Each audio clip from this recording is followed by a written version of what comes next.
აი, დავიწყეთ მოგესალმებით ყველას, ვინც გვისმენს და გვიყურებს, მოგესალმებით შტაბიდან, გიო მელაძე, ლუკა წულაძე და ვაგრძელებთ ჩვენს შეხვედრებს და საუბარს. პრინციპში ვაგრძელებთ მიმდინარე მოვლენებით, ეგრე გამოდის და ამას ვერ გადავაბიჯებთ, იმიტომ რომ რაღაც აქტიური პერიოდი გვაქვს და რავი, რამდენიმე საკითხი ჩამოვწერეთ და ნელ-ნელა გავყვეთ რა. ნელ-ნელა გავყვეთ. გიო, მოგესალმები და აქვე შემოვიტან თემას, რომ დღეს ორი რაღაც მნიშვნელოვანი ერთმანეთის პარალელური პროცესი მიდიოდა.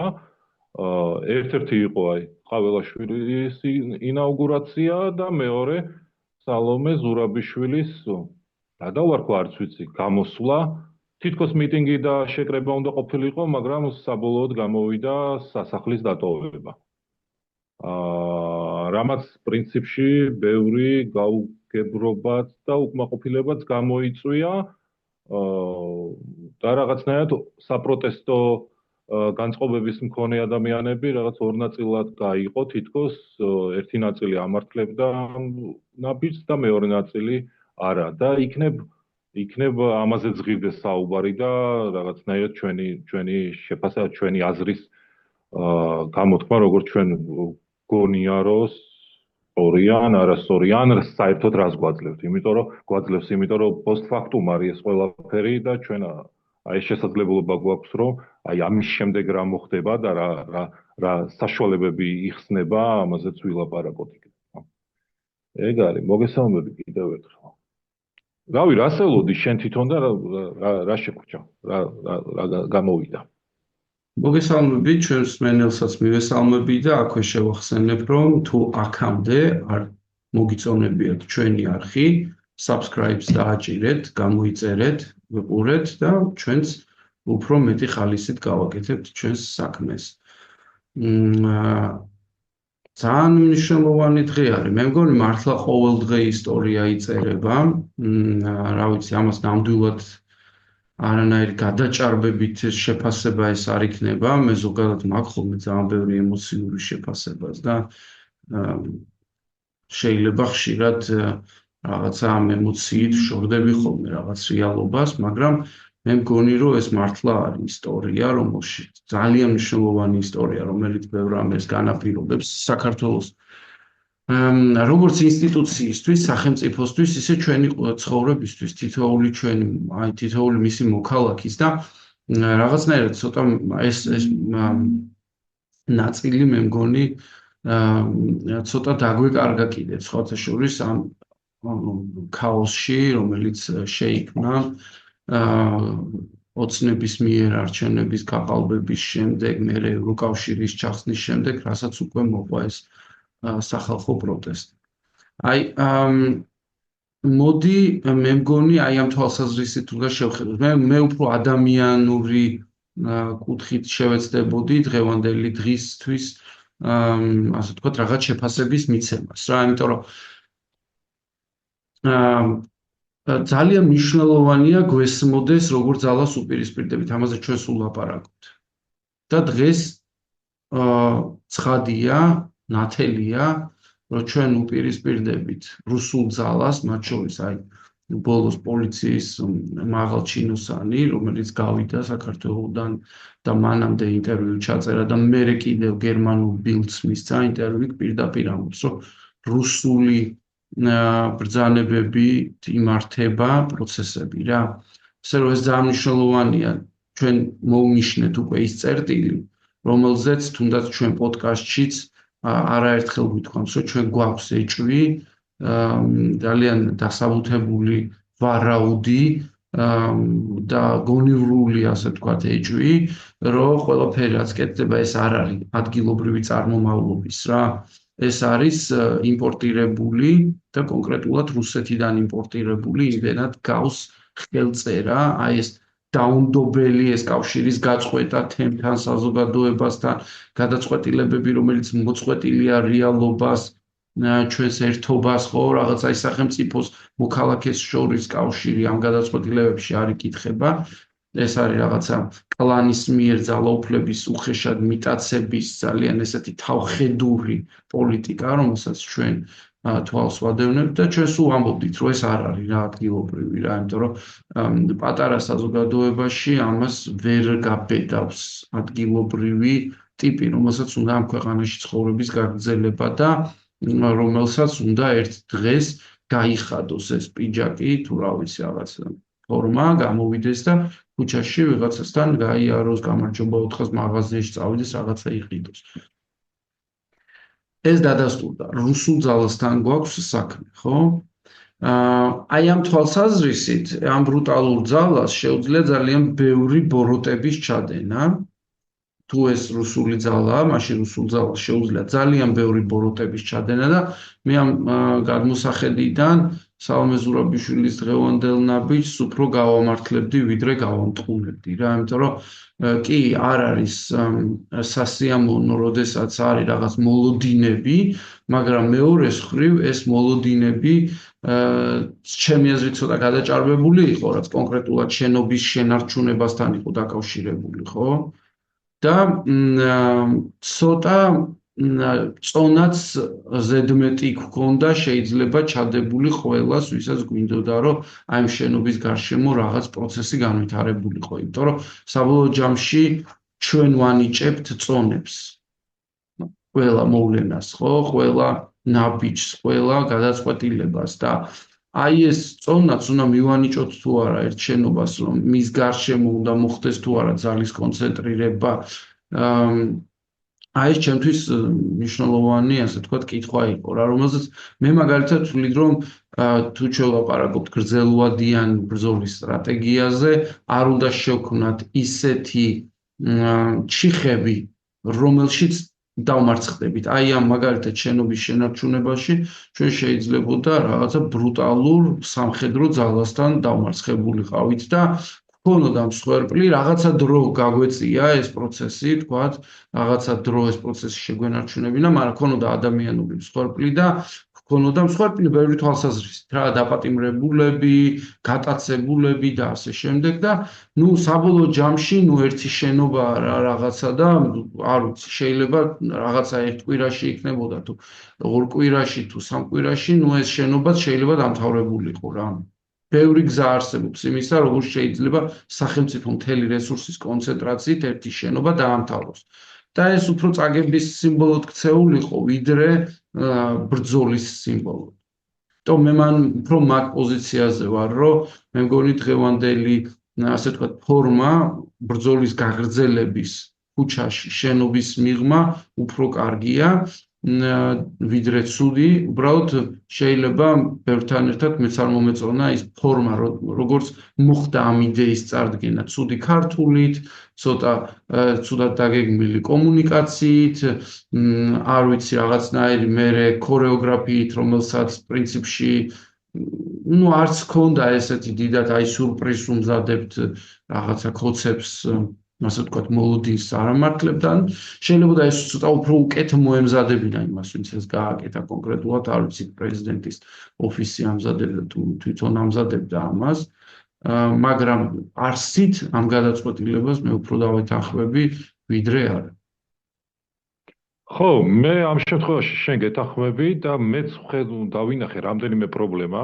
უბრალოდ ორი ძირითადი პრობლემა დავინახე რომელზეც არ ვარ დარწმუნებული რომ დღეს მინდა ლაპარაკი, მაგრამ აი რაღაცა კითხვები გამიჩნდა თვითონ პრეზიდენტთან რა. რატომ ესე? რატომ ამ ფორმით და რატომ ესე? რატომ კონკრეტულად იმ დროს? ხო, რატომ პარალელური პროცესი? აი იმ რაღაცა პაროდიის, რომელიც თვითონ უწოდა პაროდია ყაველაშვილის ინაუგურაციას, ხო? ვეთანხმები რომ პაროდიაა, მაგრამ რატომ ზუსტად აი იმ დროს და პარალელურად თუ ტოვებდით იმ სასახლეს. ნუ, აქვს ამას თავისი ახსნა,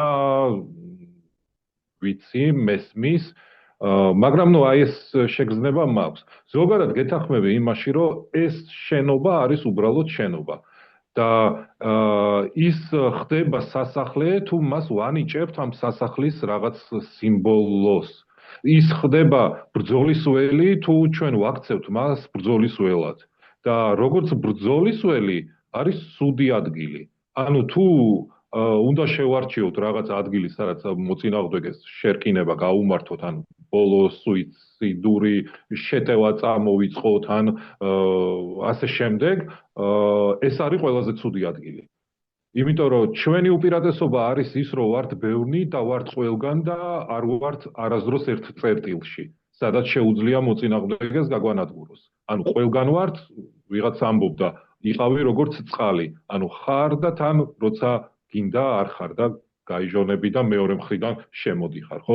ეს არის ჩვენი ასე ვთქვათ სიძლიერე ამ სიტუაციაში და სწორედ აი ამ უპირატესობის დათმობა და კონცენტრირება ერთ წერტილში, ერთი შენობის ირგვლივ, თან აი ესეთ ნავარჯიშებ და კონკრეტულად მაგ საქმისთვის გაწვრთნილ ძალასთან, კონკრეტულად იმ ძალასთან, რომელიც აი შენობების აღებაზე არის კონცენტრირებული და ნავარჯიშები, ხო? აი ძალიან დიდი შეცდომაც იქნებოდა და მეორეს მხრივ იქნებოდა რაღაც გარდამტეხი ბრძოლის ფუნქციის სიმბოლოს მინიჭება, რომელშიც დამარცხების შემთხვევაშიც უკვე მთელი პროცესი მარცხდებოდა, ანუ მორალური ზიანი ადგებოდა ყველას და ყველაფერს. ეხლა არის პროცესი, რაც იყო. ანუ ეს პროცესი რო დაიწყო, ეს პრეზიდენტის სასახლე როგორც სიმბოლო ხო არ არსებობდა. აი ეს პროტესტი რო დაიწყო. მე მართალი გითხრა, ამ შენობის დაცვას პარალელს გავაკეთებდი კარვების ქალაქის იდეასთან რა, ანუ იქაც კარვებს დადგამ, ეგრევე იჩალიჩებ რაღაცა თავის ტკივილს, რომელსაც უნდა დაცვა, შენარჩუნება, მოვლა და ასე შემდეგ და ასე შემდეგ რა და ამაში ენერგიის და დროის ხარჯვა რამდენად გვჭირდება დღეს, როდესაც ყველაფერი შეზღუდულია რესურსიც, დროც, ენერგიაც და ადამიანები აი ფაქტიურად ბოლო რაღაცა თავისი დროის რაღაც აი ცდილობენ ჩამოაჭრან ყველაფერს ცხოვრებაში, რასაც შეუძლიათ ეს დრო ჩამოაჭრან, რომ ჩადონ პროტესტში, შეიძლება თუ არა უფრო ეფექტურად გამოვიყენოთ ეს დრო რა, ვიდრე თქვათ ერთი შენობის გარშემო მოხდეს კონცენტრაცია და ხო, რა ვიცი, ამაზე მე პრინციპში აი ამით შემოვიფარგლებოდი რა. მე მგონი ამ შენობას მართლა საბოლოო ჯამში არ უნდა ჩამოვკიდებოდით. ну ხო რაღაცა არის დათმო შენობა და დათმო შენობა ჯანდაბას. თავარი რა არის? თავარია რომ ამ წუთისთვის ლეგიტიმურობა არის და ლეგიტიმაცია იმ ადამიანის მხარეს, რომელიც დღეს ევროპულ არჩევანთან ასოცირდება. ჩვენ შეიძლება ბევრი ვაკრიტიკოთ, ეხლა სალომე ზურაბიშვილი და მე მგონი ეს ფხიზელი გონება ზოგადად არ უნდა დავკარგოთ, ეხლა არც ამ პროტესტში და არც ნებისმიერ სხვა პროტესტში, იმიტომ რომ რამდენჯერაც დავკარგეთ და ლიდერები ვაქციეთ ღმერთებად, მერე მოგვიწია ჩვენი ხელით, ჩვენივე კერპების დამსხვრევა, ამიტომ მოდი კერპებს შევეშვათ, ვთქვათ რომ ეს ადამიანი იქცევა როგორც შეეფერება ამ წუთისთვის ევროპულ არჩევანზე ორიენტირებულ პოლიტიკურ ლიდერს და ოკეი რა, რატომაც არა, ხო? ანუ ჩვენ გვჭირდება ნამდვილად პოლიტიკური ამ წუთისთვის პარტიები და ლიდერები, ვინც ევროპულ არჩევანის მიმართულებით იმუშავებენ რა. ასე რომ ეს ამ შემთხვევაში მოკლედ მე რაღაცა დიდ შარს არ მოვდებდი რა ამ ამბებს და ну რაც არის ეხლა და რა ვიცი იქ სვეტი ცხოველში წასვლა და ეს ყველაფერი ხო არ ჩემთვის მაგალითად ძალიან ზედმეტი და ცოტა ხელოვნური ასე ვთქვათ რაღაცა ეს ნაბიჯი აი მას რა ქვია ნამსხარს რო გამოაცხობ და ზედრო რაღაცა მორთულობებს დაამაგრებ და მე კიდე რო ადგები და ამ მორთულობებზე ფიქრობ რომ კიდე რაღაცეები დაამატო რა და რაღაც აი ეგეთი ზედნაშენი აი ძალიან არასაჭირო ამბავიღა იყო რომელსაც პრინციპში რა ვიცი ხა თუ უნდა რომ ვიღაც რელიგიურ ადამიანს მიმართოს ეხლა არ ამგონია რომ იმ რელიგიურ ადამიანს ამ სვეტი ცხოველში წასulis ნაბიჯი დაენახა რა იმიტომ რომ სხვაგან არის ყურადღება გადატანილი ხო თან აი რაღაცნაირად დაბეჭდილება მრჩება რომ ეს უკვე ნანახი მაქვს თუმცა აღარ ჩავყვები რა აი ეს ნანახი მაქვს რაღაცა წინააღმდეგობა მე უკან დახევა და ვთქვათ აი რაღაცა უფრო რელიგიურ თემაში გადატანა ამ უკან დახევის ოღონდ აი გამართლება იმით რომ ისე ანუ აი ეს ხო მაგრამ აღარ ჩავყვები შენ სწორად თქვი იმიტომ რომ ვთქვათ სალომე ზურაბიშვილი ამ შემთხვევაში ერთადერთი ლეგიტიმური რგოლი არის ხელისუფლების, რომელიც არის და ხო და უკავშირდება ევროპულ არჩევანს და ასე ვთქვათ, როგორც პრეზიდენტი, როგორც ინსტიტუტი, ხო, მნიშვნელოვანია, რომ არსებობს და ხო და ეხლა რაღაცი გემოვნების საკითხები არის, რომელშიც აღარ უნდა შევიდეთ რა ეხლა. ხო, ეგ ამბავი არის. ზოგადად შენ ადრე შეადარე ბულდოზერს ეს პროცესი. ბულდოზერს მთელი წინააღმდეგობა რა, რომელიც მოდის და არ ჩერდება. და აი თავისი სულა აქვს ასე ვთქვათ, რაც არ უნდა აი რაღაც ქარი იყოს, ქარბუქი იყოს, წყალდიდობა იყოს, რაღაცა ნისლი იყოს, მნიშვნელოვანი წინ რაღაცა გადაიღოს, მნიშვნელობა არ აქვს. თავისთვის მოდის რა და ხელოვნურათაც ვერ შეუცვლი ამ სულას რა, უბრალოდ აი რაღაცა ეგეთი პროცესია, ოღონდ მინდა რომ ეს პროცესი შენარჩუნდეს ასეთად. ანუ არ მინდა რომ აი ასეთმა სიმბოლოებმა, მაგალითად აი პრეზიდენტის სასახლის დატოვებამ იქონიოს ისეთი ეფექტი, რომ ეს ბულდოზერი უცბად შეაჩეროს. ანუ ბულდოზერმა დაკარგოს არ ვიცი, საწვავი მოაკლდეს ასე ვთქვათ რა. და ამის თითქოს აი ბევრი უკმაყოფილო ადამიანი იყო და ამის შიში იყო, რომ აი ხა ამის მერე რა ვქნათ, ხო? აი საერთოდ და ჩვენ გამოვედით და რა ვქნათ, ანუ ეხა პროტესტი წავა დაღმასვლისკენ და არ ამგონია ჯერ ეს ერთი დაღმასვლისკენ წავიდეს. მაგრამ მეორეც ერთი ვნახოთ რა, არ ამგონია რა, ეგეთი რაღაცა. რავი, თუმცა ეხა პროგნოზის გაკეთება ცოტა ეს არის, უმადური საქმე არის. ეგ არის რა. ანუ მე მგონია რომ ზოგადად ესე იგი ჩვენ ვლაპარაკობთ უკვე მიახლოებით 30-50,000 ადამიანზე, რომელსაც ძალიან კარგად აქვს გაცნობიერებული პროტესტის მნიშვნელობა და ყოველდღიურ რეჟიმში ამზად რომ პროტესტი შეინარჩუნოს და ნუ სადღაც 300,000 ადამიანია, რომელიც ზად არის რომ აქტიურად გამოვიდეს და პროტესტში ჩაერთოს, ხო, სხვადასხვა ეტაპზე და მე არ გამოვრიცხავ, რომ ეს რიცხვი გაორმაგდეს რაღაცა ძალიან მნიშვნელოვან სიმბოლურ დღეებთან დაკავშირებით, მაგრამ ეს კიდე ცალკე ასე ვთქვათ, არითმეტიკაა თუ მათემატიკაა, კიდე ცალკე დასათვლელი, იმიტომ რომ მოკლედ რიცხვები არ არის ყოველთვის მნიშვნელოვანი. ეს მე მგონი არის ჩვენი მთავარი მესიჯი ჩვენს მსმენელთან, ხო, ჩვენი მთავარი შეტყობინება. რიცხვები არ არის ყველაზე მთავარი რა, ყველაზე მთავარი არის კომბინაცია სამი ელემენტის, რა თქმა უნდა, რაოდენობის, მაგრამ გეგმის და დისციპლინის. აი ეს სამი ერთობლიობაა, რომელზეც უნდა ვფიქრობდეთ, იმიტომ რომ აი ბევრნი ვართ, მე რა ბევრნი ვართ, შეიძლება არ ვიცით რა ვაკეთოთ და ის დავუშავოთ, რომ ვერაფერი ვერ გავაკეთოთ რა. მე შეიძლება ვიყოთ ცოტანი, ვიცოდეთ რა გავაკეთოთ და ძალიან ბევრი გავაკეთოთ. უბრალოდ ბოლოში ვერ გავიდეთ, რადგან ბევრნი არა ვართ. ასე რომ აი ეს ბალანსი ყოველთვის უნდა გვეჭიროს, რომ გვესმოდეს სად მივდივართ. და ჩვენ მე მგონი აქ კიდე ერთი საკითხი გვაქვს დღეს, სადაც ვფიქრობთ, როგორ გვესმის, სად მივდივართ, ვისთან გვაქვს საქმე, იმიტომ რომ ამ კითხვასთან სულ უნდა დავბრუნდეთ ხოლმე ყოველ კვირას. მე უსმენ პროტესტის მონაწილეებს, რომლებიც ამბობენ, იმდენ ხანს ვიქნებით, რამდენიც საჭიროა, მივდივართ ახალ არჩევნებამდე, ოკეი, და რა ქვია, პატიმრების გათავისუფლება არის კიდევ ერთი ჩვენი ძალიან დიდი მოთხოვნა. კი, მაგრამ მოდი ყოველთვის ვცადოთ, რომ რაღაცნაირად წარმოვიდგინოთ ამ კვირაში რას მივახციეთ. ამ მიზნისკენ მიმავალ გზაზე, ვთქვათ, რა ნაბიჯები გადაიდგა. და ეხლა მე მგონი ისეთი გიგანტური ნაბიჯები გადაიდგა, რომ ცოტა მიჭირს კიდეც კარგად გააზრება. მოდი გადავიდეთ მაგალითად. ხო, ეს იყო სანქციების კვირა რა. ეს იყო რაღაცა აქტიურად იმდენად შეიცვალა თამაშის მოცემულობები. ან იმხელა რაღაცეებია, ეხლა მომხდარა, ეს არის ტექტონური ძვრები. ანუ თუ აქამდე გქონდა მიწის ძვრები, ეხლა არის აი ამ რაღაცა კონტინენტური პლიტების გადაადგილების ეფექტი აქვს ამას, რაც მოხდა რა, იმიტომ რომ თლიანი თამაშის მაგიდა აყირავდა.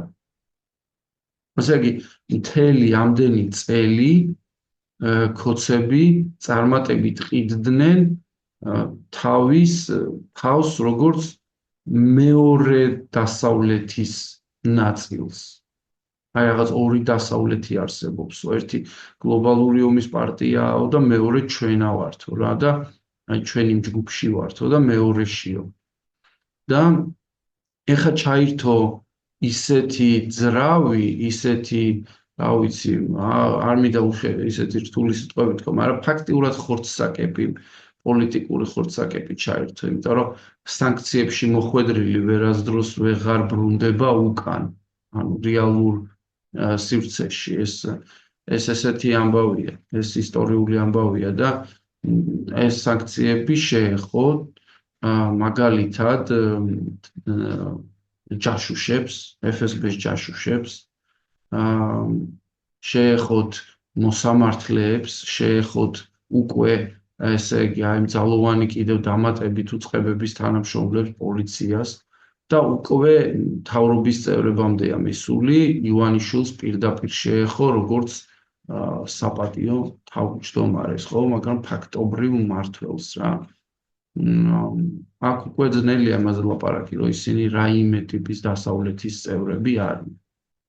აი რაც არ უნდა სცადონ ჩამორეცხვა აი ამ მომხდარის, ხო, ამას რა ვიცი, ესე იგი გუშინ უსმენდი ის იყო სიხარულიძე იყო რაღაცებს ლაპარაკობდა რომ არა უშავს კაცო ის კონგრესმენი რას ლაპარაკობს ვის რაში აინტერესებს ეგრე გამოვიდა რა ანუ ერთი კონგრესმენია მე აღმოჩნდა რომ თურმე სანქციებიც არა უშავს რაღაცნაირად ეხა ისედაც ქონდა ივანიშვილს სანქციები რომ მართალი გითხრა აი აქ უკვე დავფიქრდი ხო არ უნდა გავიაზროთ რაღაცა ახალი ტიპის წესრიგი ხო არა გვაქვს ხოცების შიგნით რომელზეც არ გვიფიქრია то რა არის ვინ ამშვიდებს თავის თავს ივანიშვილმა გაავრცელა ეს მესიჯი ხალხო ეგრე თქვით რომ არ ნერვიულობ ფეხებზე მკიდე იმიტომ რომ მაინდა-მაინც ფაქტობრივი აქციები სანქციების ქვეშ ვიყავიო რა ვიცი ხოცების შიგნით აუცილებლად გვაქვს ახალი წესრიგი ოღონდ აი ამას მიუბრუნდები ცოტა ხანში ერთ რაღაცას ვიტყვი რა როდესაც აი სასახლის სიმბოლურ ძალაზე ვლაპარაკობდით აი ხა ცოტა ხნის წინ რა რომ არ უნდა მიენიჭოს აი ეს სიმბოლოს როგორც სიმბოლო ესეთი მნიშვნელობა იმიტომ რომ მე ეს იძენს უკვე ძალას და ხანდახან იძენს მაგიურ ძალასაც რა და ეს მაგიური ძალა ასე ვთქვათ მუშაობს შენს ოპონენტზე იმიტომ რომ რეალურად ოპონენტი ანიჭებს ამ და სხვა უმნიშვნელო სიმბოლოებს ამ მაგიურ ძალას მაგალითად აი პარლამენტის პირველი სხდომა და კენჭისყრა მაგალითად აი ყაველაშვილის ინაუგურაცია მაგალითად აი სალომე ზურაბიშვილის გამოსახლება და თუ არ გამოვა გამოგდება და თუ ვერ გამოვაგდებთ იქ დესანტს გადავსხავთ აი ასეთი სიმბოლოებით ასეთი სიმბოლური მოდი დავარქვა ციხესიმაგრეებით სტრატეგიული სიმაღლეებით ხო რომელსაც იპყრობს რეალურად ცდილობს დაფაროს აი ომის ნისლში მოაქციოს რეალური ციხესიმაგრეები და რეალური სტრატეგიული სიმაღლეები, ასე ვთქვათ, ციხესიმაგრეები და სტრატეგიული სიმაღლეები. ერთ-ერთი, აი ესეთი ბურჯი, რომელიც ასევე, ანუ სიმბოლოს გარდა პრაქტიკულ დანიშნულებასაც ატარებს. სალომეს სასახლე არ ატარებს პრაქტიკული დანიშნულება, მას არ აქვს ციხესიმაგრეს. უბრალოდ სიმბოლო არის ციხესიმაგრე. სიმბოლო უნდათ რომ ყოფილიყო. მაგრამ პრაქტიკული დანიშნულება არ აქვს, მაგრამ პრაქტიკული დანიშნულება აქვს სანქციებს. პრაქტიკული დანიშნულება აქვს ფულის გადინებას, შემოდინებას დაჯილდოვებას, მათზე მომუშავე ადამიანების დასაჩუქრებას, განაწილებას და ასე შემდეგ. იმიტომ რომ ქოცები ვაჟკაცები ხო არ არიან. ანუ ქოცები ხო არიან ფულის მოყვარული ტიპები, რომლებიც არიან შებმულები რაღაც უღელში ყველანი ერთად, იმიტომ რომ მამა მარჩენალი თუ ვიღაცა ზემოდან რაღაც ფულს უწიწყნის, რაღაც პროცენტს აძლევს რა. აი ჩვეულებრივი ესეთი რას ვადარებდით კარტელის რაღაცა წყობა არის ხო და აი ამ სიტუაციაში ეს არის მნიშვნელოვანი ანუ სანქციები არის უდიდესი აი სანქცია ბიძინა ივანიშვილს კონკრეტულად რაც ეხებოდა. ეს არის უდიდესი, აი როგორ გითხრა, დიდი დამცავი ბურჯი ჩამოინგრა. ანუ აი დიდი კოშკი დაენგრა თავზე. რა თქმა უნდა, ძალთა ბალანსი შეიძლება კოშკი არ დაენგრა, მაგრამ თავარი საყრდენი იმ კოშკის აღარ არის და ახლა ეს კოშკი რჩება რაღაცა მოქანავე, აი მეორად კედლებზე, რა ტიხრებზე. ძირი გამოთხრილი აქვს, რაღაცა შედგმული აქვს და ცეცხლი შენთებულია და რავი, გაუძლებს თუ ვერ გაუძლებს. რეალურად ამ ბოლომდე არ გადაუჭრია, მაგრამ ეს რესურსის გადინება, შემოდინების სერიოზული დანაკლისი განიცადა. ასეთი სიმბოლოები კიდევ არის, ასეთი რეალური ბურჯები რა. მაგალითად არის რეალური ბურჯი პროკურატურა, სასამართლო, იქ რაღაცა საჯარო რეესტრი, სადაც აი ფურცლებს დაარბენინებენ და ჩვენი ქვეყნის ასე ვთქვა და ჩვენი თანამოქალაქეების ბედს წყვეტენ, ნეგატიური გაგებით, რა თქმა უნდა. ასეთი ბურჯი არის მაგალითად რუსეთთან დამაკავშირებელი გზა, არსებობს რკინიგზა, არსებობს პორტები. აი ეს არის რეალური სიმბოლოები, რომლებიც მართლა მაგიურ ძალას კი არ ატარებენ, რეალურ ძალას ატარებენ. და რომელთა იერიშის მიტანის შემთხვევაში რეალურად წარმატების შემთხვევაშიც რა, მარტო იერიში არა, წარმატების შემთხვევაში რეალურად ზიანდება ჩვენი მოწინააღმდეგე. აი ამათგან ჩვენი ყურადღების გადატანა, ასე ვთქვათ, რაღაც ისეთ სიმბოლოებზე, რასაც პრაქტიკული დანიშნულება არ აქვს, მაგალითად რაღაც სასახლეზე, ხო? არის მოწინააღმდეგის, რა ვიცი, რაღაცნაირი დანიშნულებაც კი, ანუ ეს მისი მიზანი და ფუნქციაც არის რა. თუ რავი, ეგ არის. მაგრამ ბალანსი დაგვიდგა. ერთ რამეს მიაქცია ყურადღება, გიო. თუ ადრე ოცნება რაღაცა ნაცრისფერ პიჯაკიანი ტიპების ერთობა იყო, რაღაცნაირი ავტოკრატია იყო, აი წყვილების ავტოკრატია რო ქვია რა. დღესდღეობით და იმ ამბების შემდეგ რა ამბებიც მოხდა, აი ამ დიდი ძალადობის შემდეგ. აქ გამოიკვეთა კიდევ ერთი ახალი რაღაცნაირი რგოლი შიგნით, აი ამ მოძალადეების სპეცრაზმის, აი მხარებას, ვიღაცა სინჯიკაშვილის, აი ამ როგორ გითხრა, არაავატარების. იმიტომ რომ ისინი ხო ავატარები არიან და ხარება ავატარი არ არის, რაღაცნაირ თვითმყოფადი მანიაკი არის, თავისი ხასიათით და თავისი რაღაცნაირი შეხედულებებით ცხოვრებაზე და ფილოსოფიაზე რა. აი ეს რაღაცა ისეთი რგოლი წამოვიდა წინ, რომლის მხრებზეც გადაიარა ყველაფერმა და აი ეს რავი რა დავარქვა, პრეტორიანელების გვარდიის საბეჭდილება დამიტოვა რა, ეს ასოციაცია მომცა, რომელიც რაღაც ეტაპზე ხვდება, რომ ძალა აქვს და შეუძლია იმპერატორები გადაირჩიოს და გადმოირჩიოს რა. უკვე ქალაქში სირბილი დაიწყო და ერთმანეთთან ანგარიშსწორებები და აი უფრო თავს უფლება მისცა, რომ იქ რაღაც შევარდნოდა რაღაც დარბაზში და ვიღაცა ეძებნა და ეცემა და ასე შემდეგ. არ მგონია ეგ სანქცირებული ყოფილიყო მაგალითად კობახიძისგან და ბიძინა ივანიშვილისგან. რაღაც სხვა სულებია, რაღაც სხვა ბალანსი დაგვიჭდა ძალების რა. ხო, ძალების ბალანსი ამ სანქციებმა ნამდვილად შეცვალა. და მართალი გითხრა, არსებობს მომენტი რა, როდესაც შეიძლება ყველაფერი დაუშვა და მე მოყვები მაგ მსჯელობაში პრეტორიანელების ამბოხის იდეაში და მე მგონია რომ არ არის გამორიცხული ჩვენ ახლა ვერ ვაკვირდებით ეს რაღაც კულუარებში მიდის, მაგრამ აი ჩვენს პარალელურად მიდიოდეს ეს პროცესი ოთახებში, სადაც პოლიციის მოქმედი მაღალ ჩინოსნები გეგმავენ საქართველოს ახლებურად გადაწყობას. მეცაც გეტყვი, შეიძლება რამდენიმე ოთახი არსებობდეს, იმიტომ რომ ამ მაღალ ჩინოსნების სხვადასხვა კატეგორია არსებობს. და შეიძლება ყველა თავისას გეგმავდეს. ნუ წარმოვიდგეთ, რომ ეს რაღაცა ერთი შეკრული ძალაა პოლიცია და აი რადგან პოლიციელია ყველა ერთმანეთის სოლიდარულია. სულაც არა. მე სხვათა შორის მახსოვს სულ პოლკოვნიკ კავსაძის ნათქვამი, რომელიც დღეს სვეტიცხოვლში ბერად არის, მე მგონი თუ არ გიმანდრით, აი წოდებებში ცოტა ვერ ვერკვევი სამხედრო წოდებებში, მაგრამ პოლიციაში პოლკოვნიკი იყო რა. არ მინდა დაუკრინო, შეიძლება რაღაც გენერალიც იყო. მოკლედ ეს ადამიანი, რომელიც აი რაღაც დროს გამოვიდა და თქვა რომ მე ვნანობ რომ აფხაზეთში ჩვენ ომი დავიწყეთო.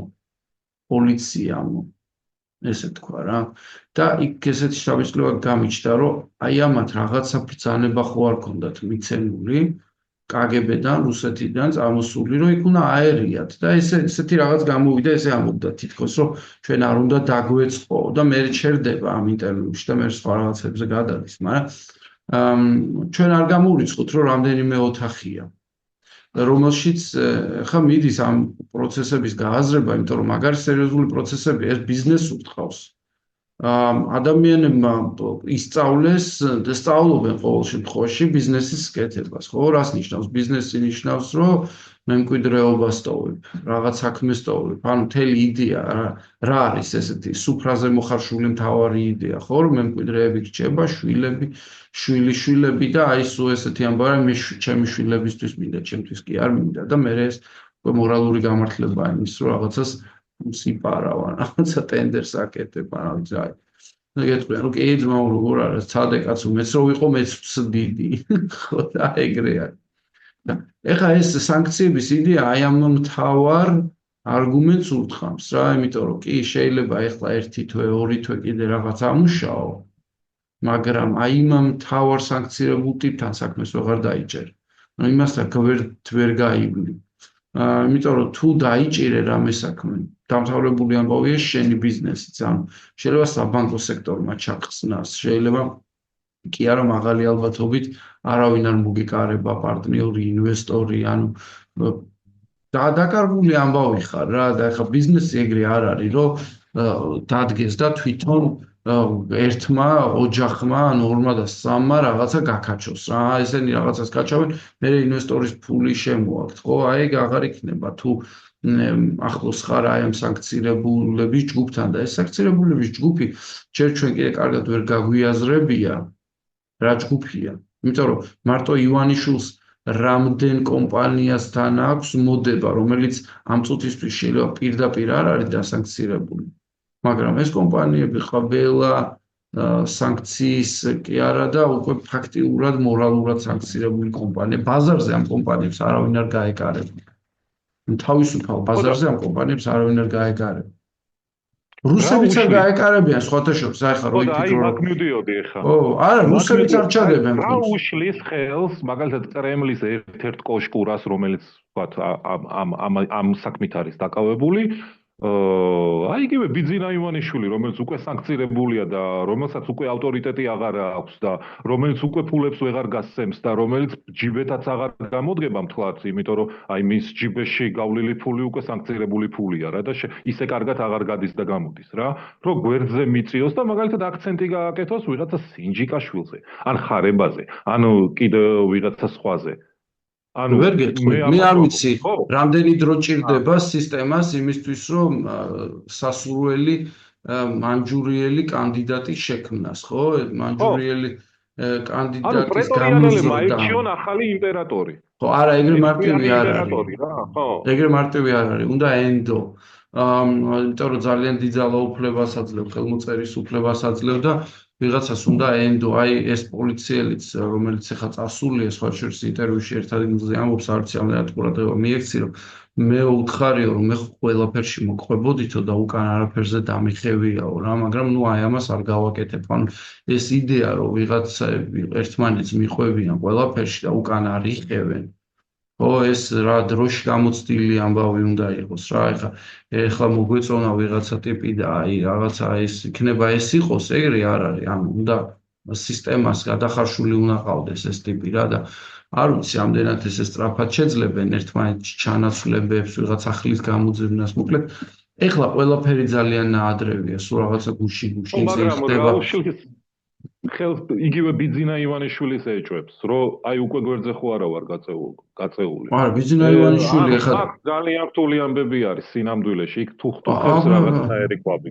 არა, ბიძინა ივანიშვილი, მე არ ვიცი ახლა ეგ რას ფიქრობს, თან თავისი ფსიქიატრის და აი ამ ყველაფრის გათვალისწინებით ეს ტიპი რა აურასაც, რა ენერგეტიკასაც აქამდე ყოველთვის ასხივებდა.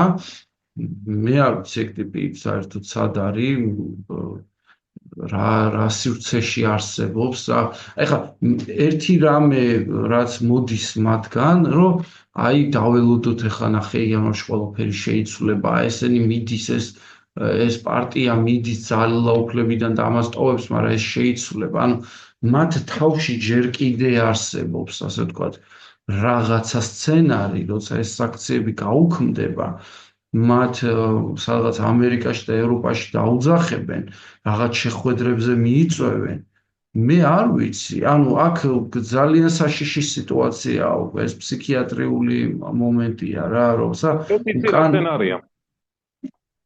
აი დაახლოებით, რავი, შეიძლება შენ ხსმენი, აი რამდენიმე კოდს უთქვავს ადრე კოდს, ასე ვთქვათ, რომ ვთქვათ რამდენიმე წლის წინ, 3-4 წლის წინ, ხო? არა, ტყუილანერვიულობ, ბიძინას უკვე დაალაგებული აქვს, ბიძინას გარკვეული აქვს უცხოეთთან, ანუ ევროპასთანაც და რუსეთთანაც, რომ ეს ქვეყანა არის მისი. ანუ მათ ეგონათ, რომ გარკვეული იყო ყველასთან, რომ ეს ქვეყანა იყო ბიძინასი და ნუ ხო არ იქნება დემოკრატია, მაგრამ იქნება სტაბილურობა რა და თვერთი გაივლის გამოივლის. ანუ ეს ეგონა. და ეგონა, რომ რადგანაც ტრამპი ბიზნესმენი არის, აი ასე დაალაგებდა რა. რომ ჩემი სიტყვა არის ამ ქვეყანაში რა და მე შენ რაღაცებს გავატარებ. ანუ აი ეს იმუშავებდა. მე მგონი, რომ ძალიან მალე ელოდება ძალიან დიდი იმედგაცრუება. ხო, იცი რა არის, უყურე თუ შენ უშვებ ფსიქიატრიულ, ასე ვთქვათ, მდგომარეობას, გართულებას ამ ადამიანების, მათ შეიძლება საერთოდ რეალობასთან კავშირი იმდენად დაკარგონ, რომ არც ერთ მომენტში არ ცნონ აი ეს ახალი რეალობა რა და ან მათ მუდმივად გქონდეთ თავის თავში შენახული რაღაცა სცენარი შემდგომი ნიშნული, კიდე შემდგომი ნიშნული, ეს უბრალოდ ან ბოლომდე დაძირვის სტრატეგიაა რა, ბოლომდე დაძირვის გზა არის, ასე ვთქვათ, კონკრეტულად ამ ადამიანებისთვის, მაგრამ მე წინაზეც ვამბობდი, რომ მე მეშინია, რომ მეტი ადამიანი არ ჩაითრიონ, არ მოატყუონ და რაღაცნაირად არ შეუქმნან ეს ილუზია, რომ არაფერი მნიშვნელოვანი არ ხდება. მაგრამ ჩვენ რადგან ერთი წუთი დაგვრჩა, გავაგრძელოთ პაუზის შემდეგ. რაზე ვლაპარაკობდით, რომ ესე იგი ეს ფსიქიატრიული მდგომარეობა ძალიან საშიში მდგომარეობაა და ადამიანმა არ უნდა დაკარგო, მართლა არ უნდა დაკარგო კაცო რეალობის შეგრძნება რა. ახლა მაგალითად მთვრალები ყველანი ყოფილვართ, ხო? სიმთვრალეში რამდენიმე არ მდგომარეობა რა. არა, მაგრამ აი მინდა რომ პარალელი უფრო, ასე ვთქვათ, უფრო საყოველთაოდ ცოდნაზე ლაპარაკობ ჩვენი საზოგადოების გამოცდილებაზე და რამდენიმე გიფიქრია სიმთვრალეში რა არ გაგიკეთებია, ხო? ეს არ არის აფერი ტყუილი, რასაც სიმთვრალეში აკეთებ რა. არც რაღაცა არარეალური არ არის რა. აი ეგრე აკეთებ იმ მომენტში, მაგრამ ეს ხო დაკარგული გაქვს შენ კონტროლი რაღაც პროცესებზე, რაღაც მოვლენებზე, იქ ხო გაზვიადებულია რაღაცეები, ხო, შენს წარმოდგენები და ალკოჰოლს აქვს ეს გავლენა რა, ჩვენს ტვინზე, ხო, იქ რაღაც ქიმიას ცვლის და რა. ეგ თუ დაგემართა ყოველდღე, მაგარი ცუდი ამბავია და ანუ სულ ეგრე თუ ცხოვრობ. სულ გაზვიადებულ დღეში თუ ხარ და რაღაცა ყველაფერს აღიქვამ და იქ რაღაც მისტიკა და მთელი ამბავი. მერე მიხვალ იქამდე პუტინის რა ქვია სერიოზული ხაზია პროპაგანდის, რომ მიწის ქვეშიდან ამოდიან რეპტილიის ადამიანები და ისინი გუმართავენ. მერე მაგ მიხვალ და მერე მიხვალ რავი შემდეგ გაჩერებაზე უკვე შორს არ ვართ. ეხა შენ ილუზიაზე ლაპარაკობდი, ხო? მე არ ვიცი, მე თუ სწორად უყურებ ბიძინა ივანიშვილის, იგივე კობახიძის, ორივეს რაღაცნაირად ერთნაირად და ბევრ სხვათა შორის და სავარაუდოდ ამ ნიშნით არიან ერთად და ამ ნიშნით დგანან და პოულობენ რაღაც საერთოს რა. მე თუ სწორად, ანუ მათ ფსიქოტიპებს სწორად საზღვრავ ჩემთვის ილუზიის შექმნა და მე საკუთარ ილუზიაში, ასე ვთქვათ, საკუთარ სიზმარში სხვა ადამიანების ჩართვა, აი რაღაც ილუზიის შექმნა და ამაში სხვების ჩართვა არის მათი, ასე ვთქვათ, მიზანიც კი არა, ცხოვრების წესი, უბრალოდ ასე იქცევია რა. და ეს გრძელდება მანამ, სანამ ეს ილუზია არ დაინგრევა და როდესაც ილუზია დაინგრევა, ყოველთვის ვიღაც სხვა არის ხოლმე დამნაშავე. რო აი ეს დაანგრია რა. ხო, ეს ილუზია არსებობს ოღონდ მაგ საშიშროებებიც არის. სერიოზული საშიშროება არის, იმიტომ რომ მე ეს გაბოროტებული ადამიანები, რომლებსაც ჯერათ რომ სხვებმა, ასე ვთქვათ, სხვები არიან ყველაფერში დამნაშავე, რაც მათ ჩაიდინეს და ამას აბრალებენ, ნუ ახერხებენ ხოლმე და ასე ვთქვათ, მარტო თვითონ ზარალდებიან რა. ასევე მოწინააღმდეგესაც აზარალებენ. ანუ ამ შემთხვევაში მათი მოწინააღმდეგე არის საქართველოს და საზოგადოება.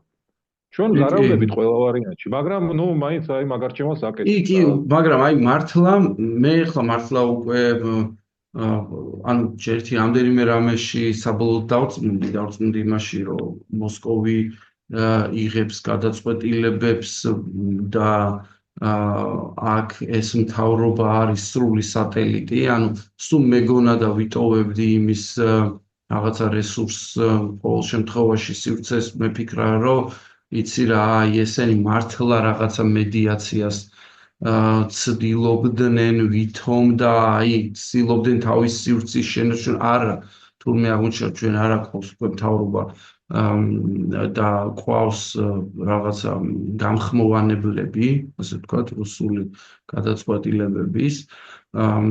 ეს ერთი ძალიან მნიშვნელოვანი ამბავია. მეორე,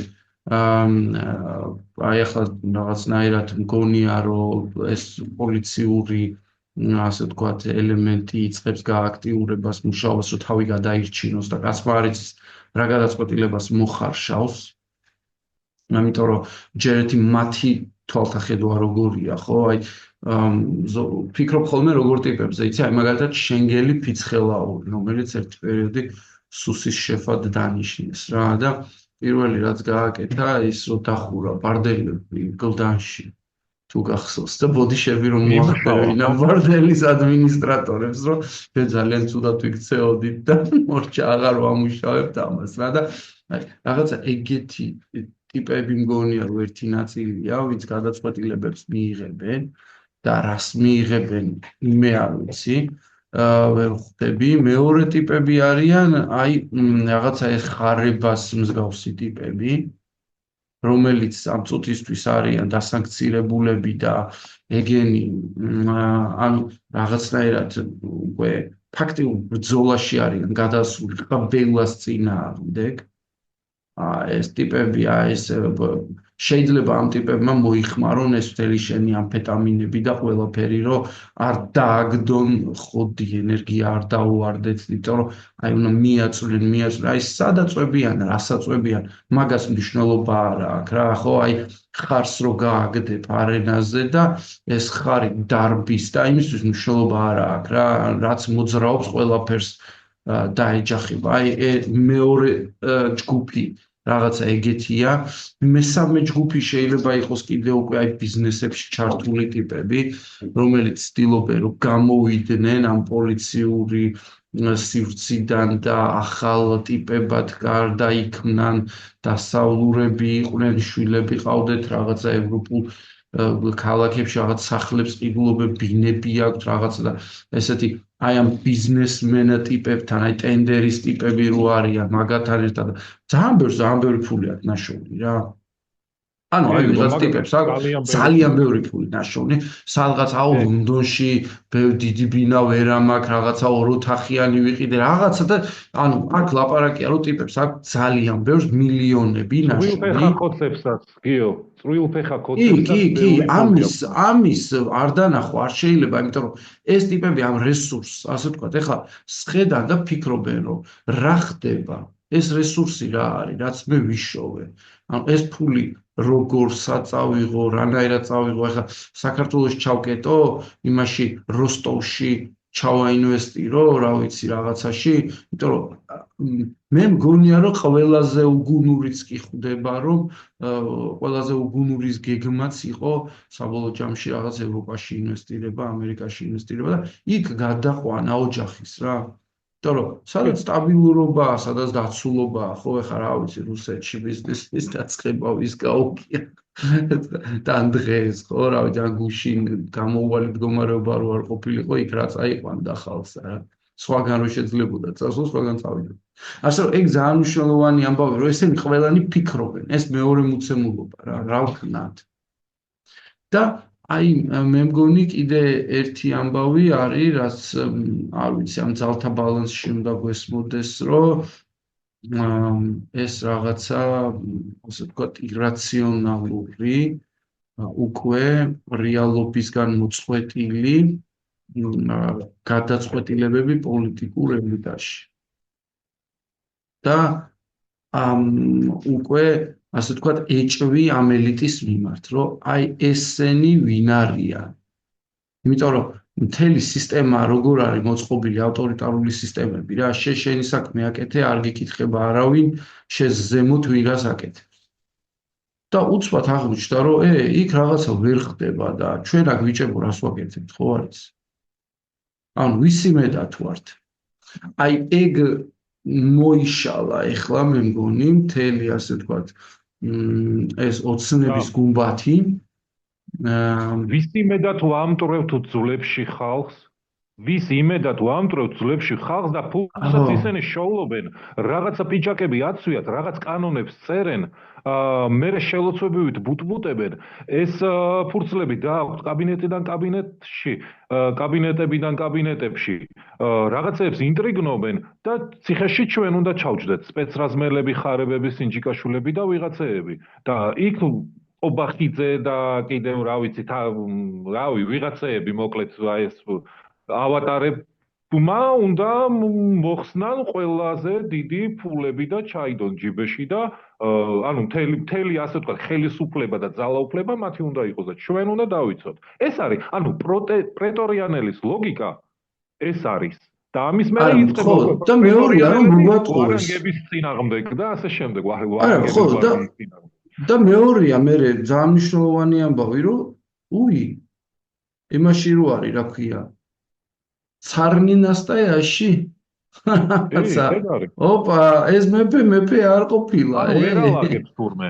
ხო, ეს რაღაცა ვერ არის მთლად და ეგ ოღონდ იცი რა არის მეორე ფრაზა არის, რა მოულოდნელად ჩამოკრა ბედურების ზარმა.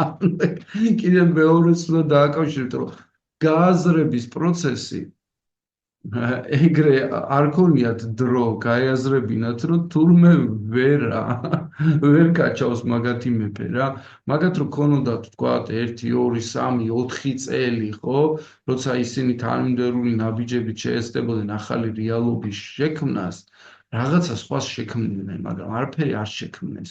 ისინი არასდროს არაფრის შემქმნელები არ იყვნენ ქვემოთ, უყურებდნენ ზემოთ რა ხდებოდა და ზემოთ იყო რაღაც ეს ღმერთების ისა რა ქვია ერთობა, რომელიც აი გადაწყვეტილებებს ამათ უგზავნიდა და ეუბნებოდა რომ მთელ სოფლიოსთან დალაგებული აქვთ. ეხლა არავისთან თურმე დალაგებული არ ყოლია. აბა რა ჯანდაბათულად ეგეთები ხო რაღაცა სამსახურში მყავს შენნაირი ეუნება ის დარაჯათ რაღაცა არ მინდა რომ ვინმე რაღაც თქვენს პროფესიას აკნინებო რა, მაგრამ ეგ სიტყვები აქვთ იმათ, ეგეთი სიტყვებით ლაპარაკობენ. ეხლა კობახიძეს შეხედავს და ეტყვი რომ შენაირი ჩემთან რა ვიცი რაღაცა მუშაობს და შენ რატო უნდა მოგისმინო, ხო? გისმენდი იმიტომ რომ ხო ფსიქოპატების და სოციოპატების მთელი მუღამი არის ამ ნარცისების განადგურება. სინამდვილეში ეს ნარცისები თავზე აზიან და კანონებს უწერენ, ხვდები და ათრე თოქვიან მაგ მოხდება რაღაც.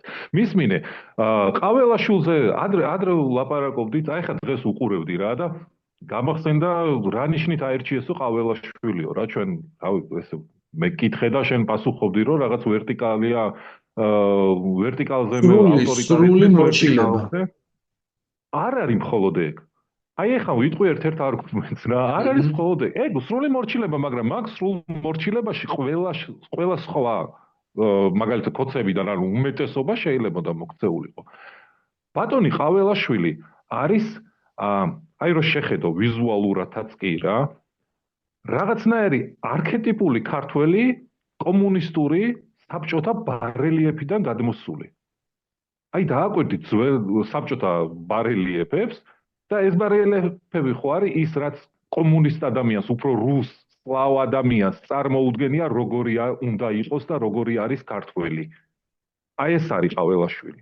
რაღაცნაირი არქეტიპული ქართველი, აი ვიზუალურათაც კი, აი იმ რაღაც ბარელიეფიდან გადმოსული, რომელიც უბრალოდ აი რაღაც რუსის წარმოდგენაში ჯიგიტი, აი ქართველებს რატომღაც ჯიგიტებს რო უძახიან, ეძახიან, აი ჯიგიტი რა, ეს არის აი ამ ნიშნით არჩეული. აი დღეს უყურებდი და გამიჩნდა ეს ეჭვი. ეს არ არის даже ბიზნეს არჩეულიც კი არ არის. აი რაღაცნაირი კონსენსუსი არის რა. ეს არ არის მხოლოდ აი რაღაცა IQ-ს გამო ან რაღაცა საუბრის მანერით და ცოტა დაცინვაც არის. აი როგორც მაგალითად კადიროვი არის რაღაცნაირი ჩეჩენი ხალხის დაცინვა, რაღაც ეგეთი დაცინვაც არის ყაველაშვილის არსებობა. ეს არ არის მხოლოდ ბიძინა ივანიშვილის ამბავი და არჩეული. ეს არის სტანდარტული რუსის შეხედულება სტანდარტულ ქართველზე. აი ნამდვილი ჯიგიტი ქართველი როგორ უნდა იყოს და პრეზიდენტიც ესეთი უნდა ყავდეს რა. აი ეგეთი პრეზიდენტი დაგვინიშნა. საბოლოო ჯამში ივანიშვილი გამოვიდა რაღაცა ბოჭკოვანი კაბელი რუსულ კრემლსა და საქართველოს მთავრობის სახლს შორის გაბმული, რომელზეც გადის აი ეს მთელი ინფორმაცია გაიცვლება წინ და უკან რა და ეგ მანდ არის რომ აქ საქართველოს მთავრობაში არავინ ზედმეტი არ წაიყიყინოს. იქიდან რაც მოვა ბრძანება უნდა შესრულდეს რა და ნუ ხამ სისტემაზე ჩვენ სულ ლაპარაკობდით მაგრამ აი დღეს ეს სისტემა ესე ნათლად გამოჩნდა ჩვენ თვალწინ და ნუ რა ვქნა ეხლა ყველა კიდევ რა თქმა უნდა ეს ყველაფერი ყველას კარგად გვესმის ვიაზრებთ უბრალოდ მართლა ცუდი ამ ყველაფერზე ფიქრი რომ კოლონიალიზმის დასრულება შევძელით კოლონიალიზმი გრძელდება და ნუ რაღაცნაირად და მოდი კოლექტიურ პასუხისმგებლობაზე ვილაპარაკოთ რომ ჩვენი ტაშით ხდება ეს ყველაფერი იმიტომ რომ რეალურად ეხა მე ავირჩიე შენ აირჩიე იმან აირჩიე ანუ ამას აზრი არ აქვს დემოკრატიაში საბოლოო ჯამში გადაწყვეტილება წარმოადგენს მთელ საზოგადოებას და ნუ ეგრე გამოვიდა რომ კონსენსუსი აი მომენტისთვის როცა შედგა ამ ადამიანის ლიდერობაზე და ნუ ეს არის ჩვენი რაღაცნაირად აი მომენტის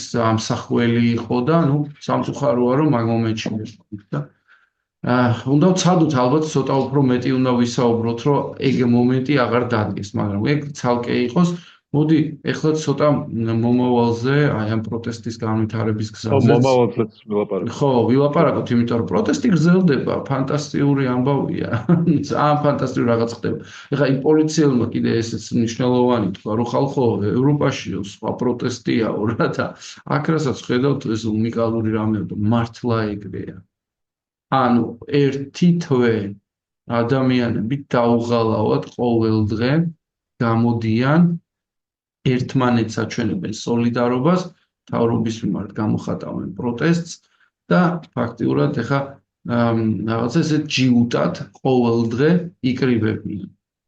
ეს არის ძალიან მაღალი სამოქალაქო კულტურის მაჩვენებელი რა და ფაქტიურად ჩვენ გაგვზარდა აი ამ 30 წლიანმა პროტესტმა, მოგვიყვანა იქ სადაც ვართ, ჩვენ ვართ დღეს მე მგონი რა ვიცი ყველაზე ცივილიზებული აქტიური სამოქალაქო საზოგადოება ამ თვალსაზრისით რომ ანუ არ არის ლაპარაკი ეხა რაღაცის ძალის და იარაღის გამოყენებაზე, ანუ არაფერს არც კი ვაზიანებთ.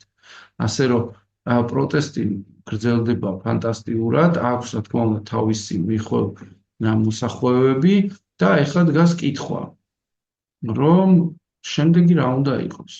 აი, დასრულდა ეს თქვათ ესეთი რაღაცა მითიური შენობის გარშემო მოლოდინები, დებატები ასე შემდეგ, პრეზიდენტი ამბობს, რომ ისაპირებს რეგიონებში გასვლას და მეორე რაღაცას ამბობს კიდე, რომ უნდა შეიქმნას გაერთიანება, რომელშიც მიიღება რაღაც გადაწყვეტილებები და ჩვენ თუ გახსოვს 25 ვიდეოში სწორედ ამაზე გქონდა ლაპარაკი.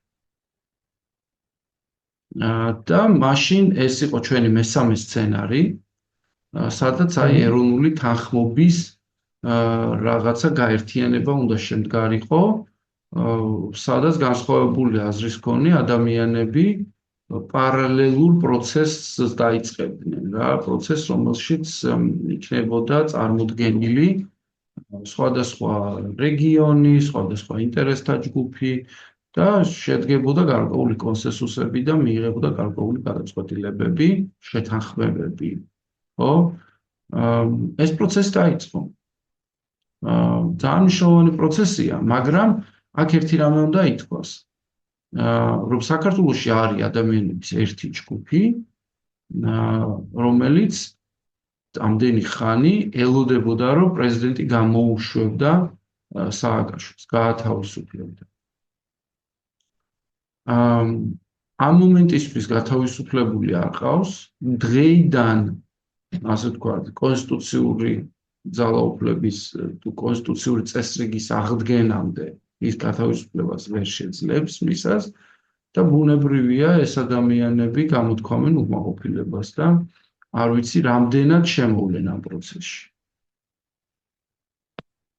ლეგიტიმურადაც თავისი მხრიდან, იმიტომ რომ სულ ელოდებოდნენ და მე რაღაცას მივაქცია, თუ ადრე მაგალითად, აი ყოველთვის იყო ხოლმე, როცა საერთო აქციები იყო, მაგალითად აუცილებლად მიშა მაგარიას ჩართავდნენ ან რაღაცა ეგეც, ხო?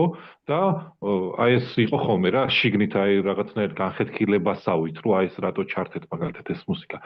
აი ამ პროცესების დროს ბოლოს, მაგალითად აი ეს თავისი აი ეგეთ ინდივიდუალურ რაღაცეებზე ტიპებმა უარი თქვეს. რაღაცნაირად, ანუ ეს ტენდენცია იყო, თავს იკავებდნენ, განა იმიტომ რომ არ უნდათ, ანუ არც ამ თავს იკავებდნენ აშკარად და ნუ ეს პოზიტიური მხრიდან ვამბობ ამას რა, რომ რაღაცა განხეთქილება არ შემოეტანათ და აშკარად ცოტა მეც გძნობ, რომ თუ გულგატეხილები იქნებიან, აქვთ მათ გულგატეხას ამ შემთხვევაში რაღაც ლეგიტიმური საფუძველი რა.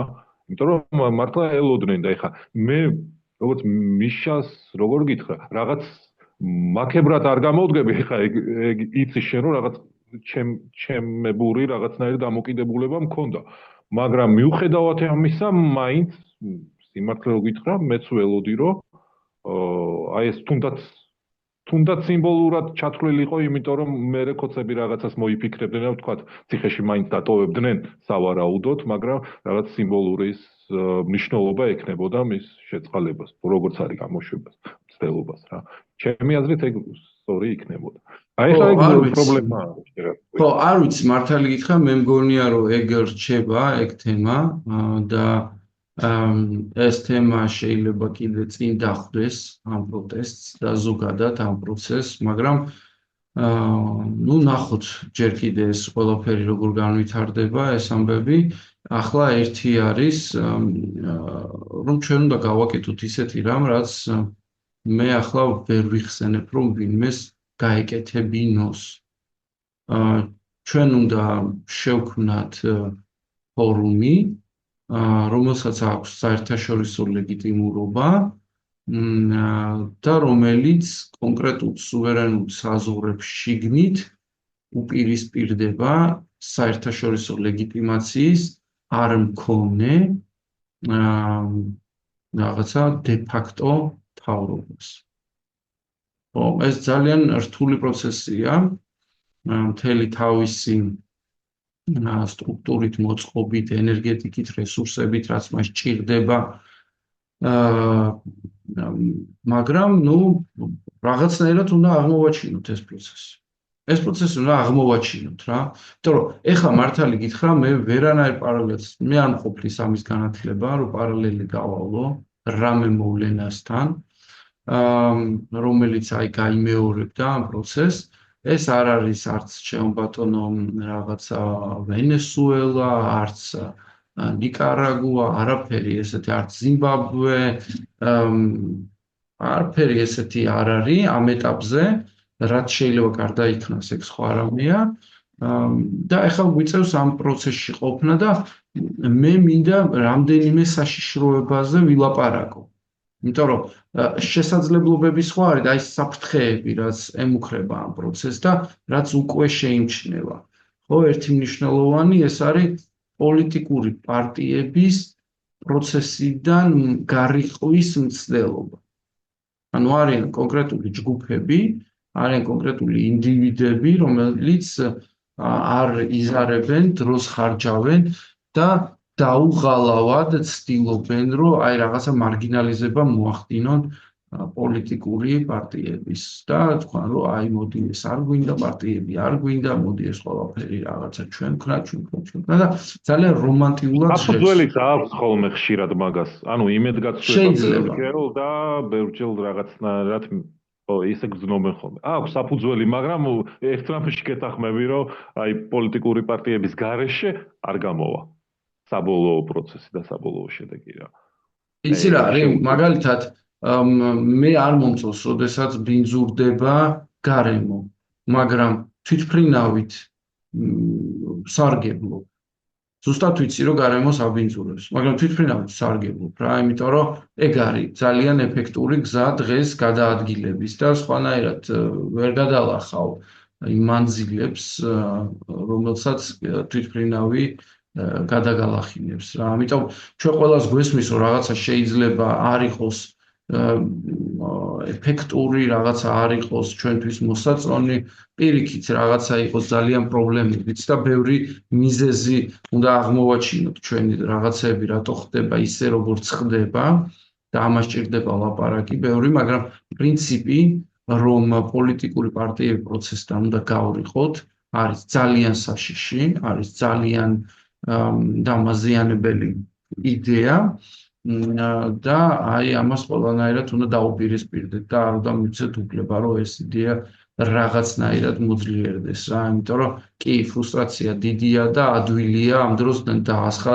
საწვავი იმას, ცეცხლზე ნავთი დაასხა და სცადო, რომ შექმნა უფრო დიდი პანიკა რა, მაგრამ ამის უფლება არ უნდა მივცეთ არავის, სადაც ვნახავთ, რომ ეს ხდება, უნდა ვცადოთ და მაქსიმალურად, ასე ვთქვათ, რაღაცნაირად ვცადოთ ამ პროცესის ლუსტრაცია და გამომჟღავნება და რაღაც ხაზების გავლება რა. ამ პროცესებთან მოზღუდვა, ასე ვთქვათ, მათგან. აი პოლიტიკურ პარტიებთან მიმართებაში ეს დამოკიდებულება ხო იმით არის გამოწვეული, რომ როგორც წესი პოლიტიკური პარტიები ექცეოდნენ ხოლმე პროცესის თავში. ამასთან ერთად ქმნიდნენ ხოლმე მოლოდინებს, ცოტა გადაჭარბებულ მოლოდინებს. მერე ეს მოლოდინები არ მართლდებოდა და იქმნებოდა იმედგაცრუება. ამასთან ერთად პოლიტიკური პარტიები და ესეც ნორმალური არის, აწარმოებდნენ ხოლმე გარკვეულ, ღია ან დახურული არხებით გარკვეულ რაღაცა მოლაპარაკებებს, თქვა იგივე მოწინააღმდეგესთან. ეს მოსულა რაღაც მომენტებში. მაგრამ ამაზეც ალბათ შეთანხმებული უნდა ვიყოთ, როდესაც მე და შენ თანამშრომლობთ და თუ შენ ხარ პოლიტიკური პარტია, შენ უნდა გქონდეს, ასე ვთქვათ, ჩემი მხრიდანაც იმის ლეგიტიმაცია, რომ ანუ რაღაცა უფლება, რომ იქეთ მოლაპარაკებებიც აწარმოო და არა ის, რომ აი რადიკალურ ბრძოლაში შევდივართ, უკან არც ერთი ნაბიჯი უკან და თან გვერდით რაღაცა ხო, მოლაპარაკებები. არა, ეს იყო. მაგრამ აი ეგ მინდა მეც ეს თქვა რა, რომ ბევრი რაღაცა იყო და შეიძლება მომავალშიც იყოს, მაგრამ ეს ანუ ამის გარეშე არ გამოვა. ანუ პოლიტიკური პარტიების გარეშე საბოლოო მიზანი და საბოლოო გამარჯვების მოტანა მიღწევა შეუძლებელი იქნება რა. ამიტომ როგორც არის აი შევეცადოთ, რომ ისეთ ანუ როგორც არის ავიტანოთ და რაღაცის უფლებაც მივცეთ და თლათ ეხა პროცესის თავში წამოვიჯეთ რა, მაგრამ თავისი ასე ვთქვათ, ფუნქცია ამ ყველაფერს აქვს რა, ამ პოლიტიკურ პარტიებს აქვს და უნდა გააკეთონ, აიღო თავის თავს. მთავარი მე მგონი პრინციპი, რომელიც საერთოდ კარგად უნდა გავიაზროთ ცხოვრებაშიც, პოლიტიკურ პროცესშიც, ყველანაირ ურთიერთობაში არის თანასწორობის იდეა რა. ძალიან მნიშვნელოვანია, რომ ეს იდეა გვესმოდეს, რომ ერთმანეთს პატივს ვცემდეთ, როგორც თანასწორებს. აი ყველანაირ ასე ვთქვათ მავნე პრაქტიკები, რაც შეელაპარაკოდი, გამოცდილებები, მავნე ჩვევები და ეს ყველა მავნებლობა რა, ეს რა კაი ქართული სიტყვაა რა. აი ამაში ყოველთვის იკითხება ხოლმე პატივცემულობა. საზოგადოების მიმართ საფუძვლად რასაც უდევს თანასწორობის განცდა, რომ მე ვიღაცაზე მეტი ვარ. მე პროკურორი ვარ, შენ არა ვინ. გახსოვს ეგეთი ფრაზა რო იყო? პროკურორმა ბავშვი ძიძას რო ეჩხუბებოდა პროკურორი. მე ძიძამ რო უჩივლა. ხო და ეს ძალიან მნიშვნელოვანი ამბავია რა, რომ აი ეგ გავიაზროთ რა, რომ ეს თანასწორობის იდეა. ეხლა ამას თუ გავიაზრებთ, მე ბევრს აღარ ვილაპარაკეთ პარტიების დემოკრატიულობის პრობლემაზე, იმიტომ რომ ეგ რეალური პრობლემაა. ან პარტიებს აქვს რაღაცა შიდა ანგარიშვალდებულების მექანიზმები, რაღაცა ჯგუფი ყველა პარტიას ყავს, რომელიც ერთმანეთში რაღაცეებს ათანხმებს, მაგრამ სულ ამბობთ, რომ პარტიები არ არის დემოკრატიული. რატო ამბობთ ამას, რომ არ არის დემოკრატიული, ხო? იმიტომ რომ რაღაცა პრეტენზია აქვს, რომ წარმოადგენენ რაღაც სეგმენტს საზოგადოების, ამ სეგმენტთან კავშირს ამყარებს როგორც წესი რამდენიმე ადამიანი ამ პარტიის, რომელიც თავის თავს ეძახის ლიდერს და საწყისი პოზიცია მსჯელობის ყოველს არის ის, რომ მე ვარ ლიდერი, თქვენ გეკითხებით აზრს, თუ რაღაცას მეტყვით, მადლობელი თუ არა და ფეხებზე მკიდი ხართ, იმიტომ რომ მე ლიდერი ვარ და მე ჩემი საქმე უნდა გავაკეთო. აი ეს მოცემულობა უკვე არის მომწამლელი პოლიტიკური გარემოსი რა. ანუ როგორც კი ჩვენ მივალთ რეალობამდე, სადაც რაღაც ლიდერი დაუშვებს იმას, რომ ის აღარ იქნება ლიდერი, აი მაშინ შეგვიძლია ვთქვათ, რომ დემოკრატიული პროცესი გვაქვს. როგორც კი მივალთ ამ მოცემულობამდე. ის კი არა, რომ ის თვითონ დათმობს პოზიციას, არა, დაუშვებს რაღაცნაირად ცხოვრებაში ოდესმე, რომ შეიძლება არ იყოს ლიდერი. გამიგეს ძალიან მნიშვნელოვანი, იმიტომ რომ მე დარწმუნებული ვარ, ბევრი არც კი უშვებს, რომ ეგ ოდესმე შეიძლება მოხდეს რა. შეიძლება ლაპარაკობს ღია და ამბობს, რომ იცი რა, ხო, მე მზად თუ არა ბარა, რომ ვიღაცამ ჩამანაცვლოს. საერთოდ ჩანაცვლების იდეა ჩვენთან არის პრობლემა რა. ასე უგულავაზე რომ დადიოდა ხოლმე, რომ გიგი ჩაგანაცვლებს.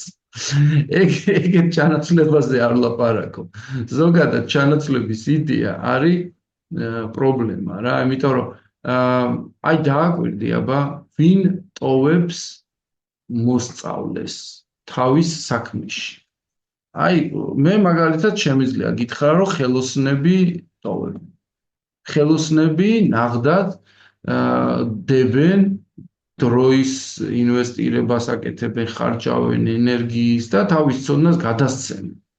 ადამიანებს, რომლებიც მე ასრულებენ იმავე საქმეს, რაც ხელოსნისგან ისწავლეს და გრძელდება ხელობა რა. მაგრამ ცოტაა ძალიან ეგეთი განათლებულ პროფესიებში. აი პროფესორს რო ყავდეს მაგალითად, დოქტორანტები რა, რომლებიც მის ცოდნას გააგრძელებდნენ, ხო, გაავრცელებდნენ და პოპულარულები და ცნობილები გახდებოდნენ თავის შრომით და თავის ცოდნით რა.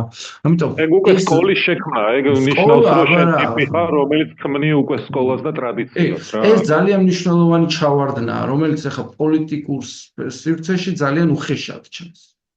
ამიტომ ჩვენ გვაქვს და გვექნება მუდმივად პოლიტიკურ პარტიებთან, როგორც ყველაზე მძაფრ პროცესში მყოფ ინსტიტუციებთან პრობლემები, რადგან მათ ვერ და არ აქვთ ჯერ და ვერ ქმნიან აი ძალაუფლების შიგნით გადანაწილების, გადაცემის კულტურას, მექანიზმებს. მაგრამ ახლა ამაზე ლაპარაკი დღეს შორს წაგვიყვანს და მე მგონი, დღეს ალბათ მნიშვნელოვანი ის არის გვესმოდეს, რომ აი როგორიც არ უნდა იყვნენ ეს პარტიები, ამ პარტიებმა მაინც უნდა ჩაანაცვლონ ქართული ოცნება ლეგიტიმურ პროცესში. ეს არის ძალიან მნიშვნელოვანი, მე მგონი და ამაზე უნდა ვფიქრობდეთ რა. ამასობაში ჩვენი დროც დასასრულს უახლოვდება. მოკლედ ამ რაღაცა ეტაპის ამოწურვამდე ეგ ამოცანა არის და მე როცა დემოკრატიული პროცესი დაიწყება, უკვე ალბათ სხვა პარტიებიც გამოჩნდებიან და რაღაცა ჩვეულებრივი დემოკრატიული პროცესი იქნება და ხო, ეგ არის. ხო, არა, მე მგონია რომ დღეს უკვე ყველანი ვფიქრობთ საკმარისად ბევრს იმისთვის, რომ სამომავლოდ წარმოვიდგინოთ მექანიზმები და ბერკეტები, რაც ამ პოლიტიკურ პარტიებს, რომელსაც ჩვენ მოვიყვანთ პარლამენტში, ავირჩევთ, მეტ კონტროლს შეუქმნის, შიგნით მეტ დემოკრატიას და აი ამ, ასე ვთქვათ, ეგრეთ წოდებული ლიდერების ჩანაცვლების მექანიზმების შექმნას აიძულებს რა, იმიტომ რომ ეგ ძალიან მნიშვნელოვანია, რომ იყოს მუდმივი, ასე ვთქვათ, ადამიანების ბრუნვა, ვიღაცას რაღაც დაინიშნოს, რაღაც საიდანაც მოიხსნას, უშუალოდ შიგნით პოლიტიკურ პარტიებში. ეს ძალიან ბევრ რამეს კულტურულად შეცვლის ქცევაში და საზოგადოების დამოკიდებულებაში მათვე. მოკლედ, ხო, დავასრულოთ, კიდე შევახსენოთ, აი აქამდე ვინც გამოყვა იმ მსმენელს, დიდი მადლობა ყველას პირველ რიგში და აქამდე თუ გამოყვებით, subscribe-ს დააჭირეთ, გამოგვიწერეთ და მოკლედ ვისაუბროთ. შეგიძლიათ კომენტარები დაგვიტოვეთ, დიდი მადლობა ყველას, ვინც კომენტარებს გვიტოვებთ და ესე გავაგრძელოთ ერთმანეთთან ლაპარაკი რა და მე მჯერა, რომ სწორედ თავისუფალ საჯარო დისკუსიაში იქმნება ყველაზე კარგად რაღაცა ხედვები, იძებნება გამოსავლის გზები, ყველაზე გამოუვალი მდგომარეობიდანაც კი. ეგ არის, კაი, გემშვიდობები და რავი, მოწონება, კომენტარი, გამოწერა. დროებით.